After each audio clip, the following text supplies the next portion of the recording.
मैं सतदेव प्रसाद शिक्षक। आइए आप सबों का एसपी मोटिवेशनल पोएम में स्वागत है। आप सब्सक्राइब कर दे ताकि मेरे द्वारा लिखी गई नैतिक एवं प्रेरणात्मक कविता आप तक आसानी से पहुंचता रहे, साथ ही 12वीं की हिंदी भी आपके पास पहुंचता रहे। मैं आपको 2 शब्दों से मोटिवेट करना चाहूंगा और यह कहना चाहूंगा, उठो पढ़ो लग जाओ सफलता बुला रही। उठो पढ़ो लगो सफलता बुला रही, आग गले लग जा आवाज लगा रही। समय की जो महता समझता किताबों से रखता है मेल, समय की जो महता समझता किताबों से रखता है मेल, जीवन की कड़ी परीक्षा में कभी ना होता है वह फेल, कभी ना होता है वह फेल। आइए आज मुझे पढ़ना है हिंदी कवित्त। इसके कवि है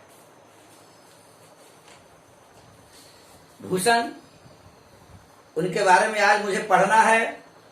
और भूषण जी कविता की सबसे बड़ी खासियत यह है कि कविवर भूषण जी रीति काल के कवि हैं। रीति काल के कवि जो भी थे, जो भी रीति काल के कवि हुए, सबों ने श्रृंगार की रचना की। सभी लोगों ने श्रृंगार पर अपनी कविताएं बनाई। लेकिन भूषण जी की सबसे बड़ी खासियत यह रही, भूषण जी की सबसे बड़ी विशेषता यह रही कि उन्होंने श्रृंगार रीति काल के थे। रीति काल में श्रृंगार रस की रचना हुई, श्रृंगार की कविताएं बनी।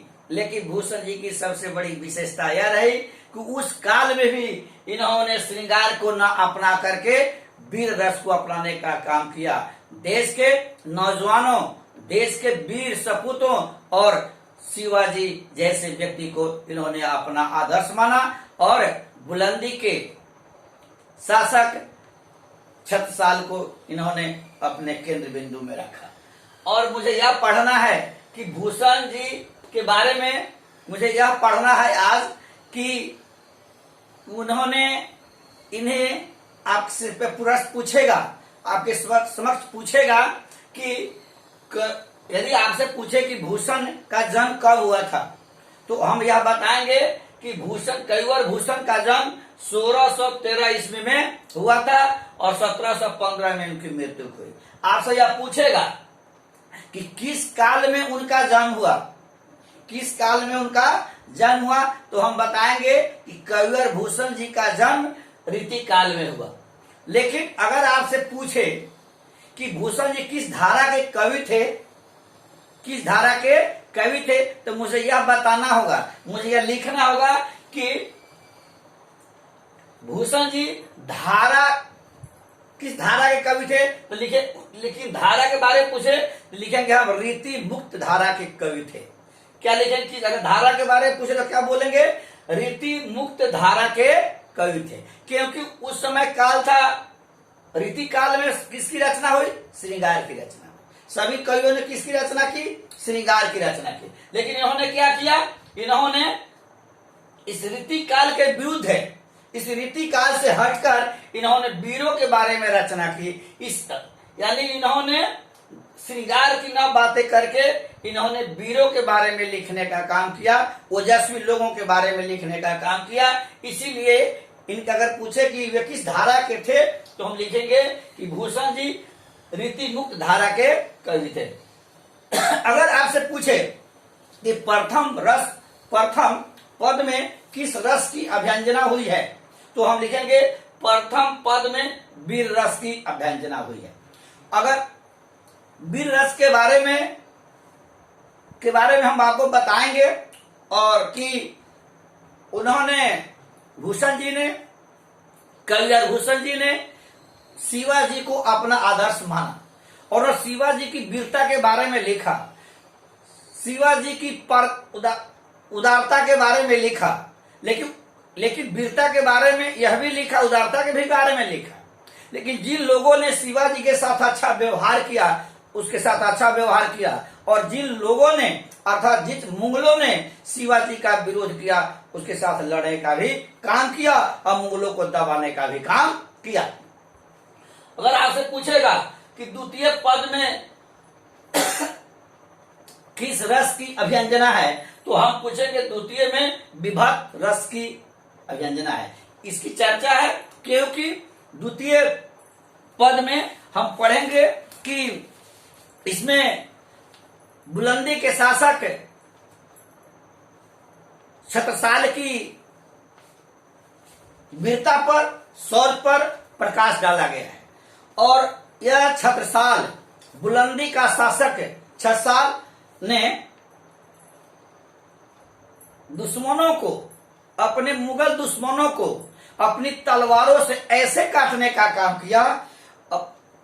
छत्रसाल, बुलंदी का शासक छत्रसाल अपनी लपलपाती तलवारों से, अपनी चमचमाती तलवार की धारों से दुश्मनों को इस तरह काटने का काम किया जैसे कोई नागिन, अगर कोई व्यक्ति किसी नाग को मार दे तो नागिन स्वाभाविक है वैसी परिस्थिति में काफी विकराल रूप में आ जाएगी।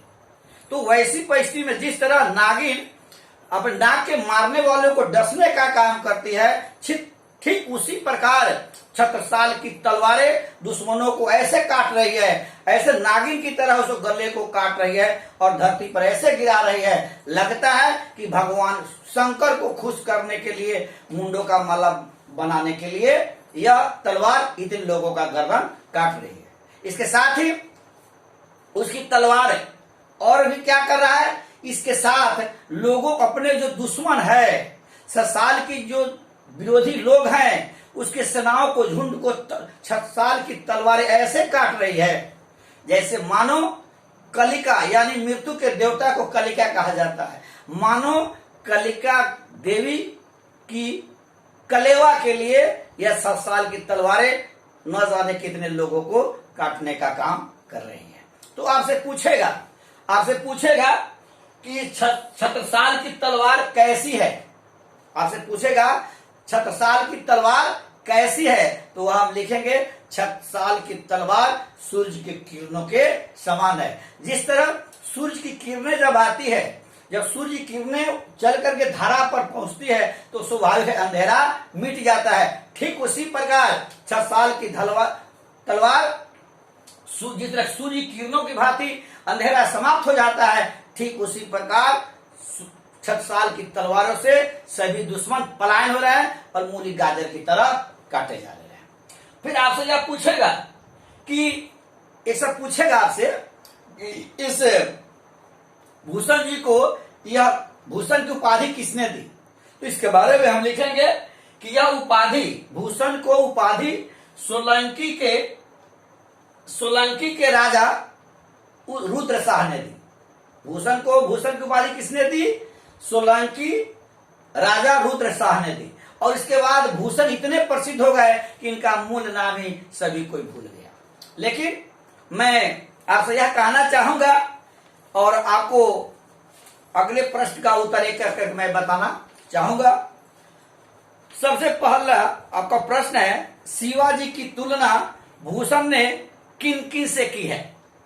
तो हम यह देखेंगे कि शिवाजी की तुलना भूषण जी ने इंद्र से की है, शिवाजी की तुलना राम से की है, कृष्ण से की है, शंकर से की है और साथ ही साथ शेर से की है।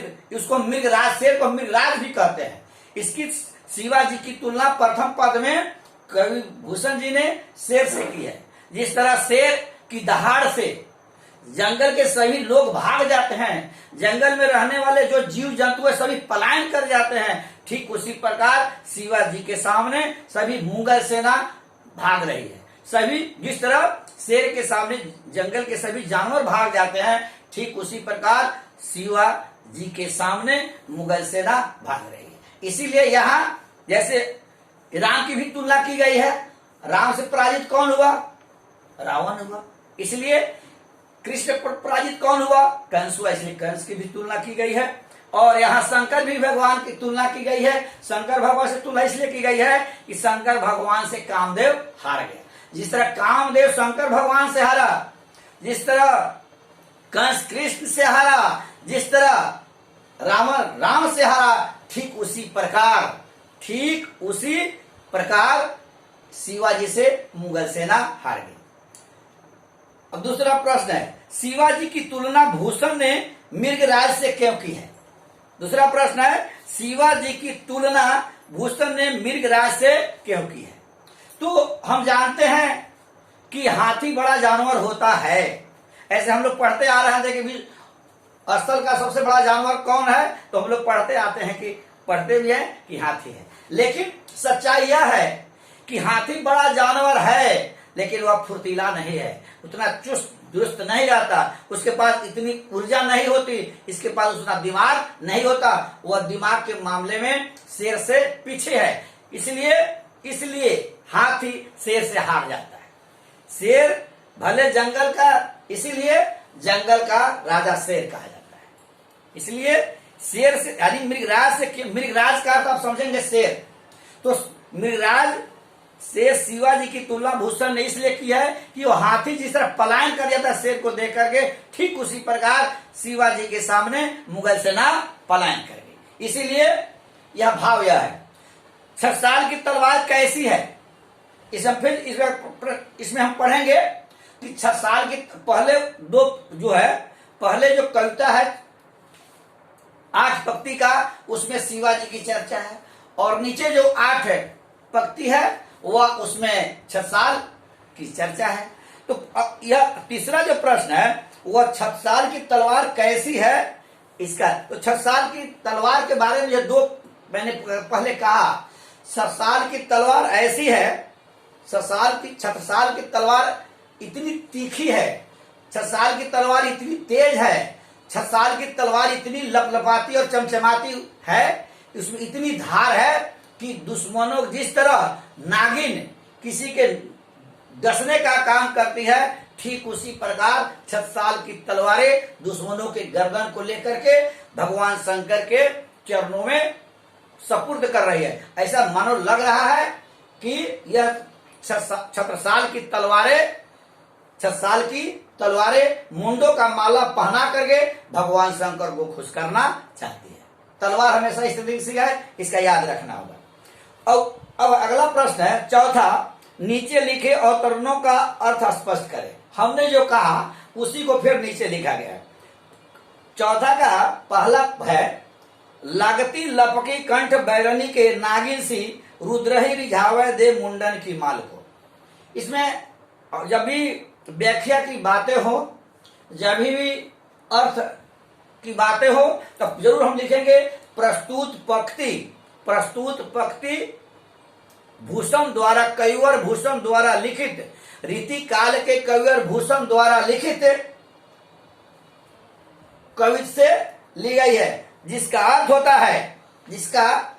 होता है कि प्रस्तुत पंक्ति लिखेंगे छत्साल से ली गई है, और आगे लिखेंगे कि यह तलवार छत्रसाल की तलवार ऐसे लोगों को काट रही है मानो वो मुंडों का माला बनाकर भगवान शंकर को खुश करना चाहती है।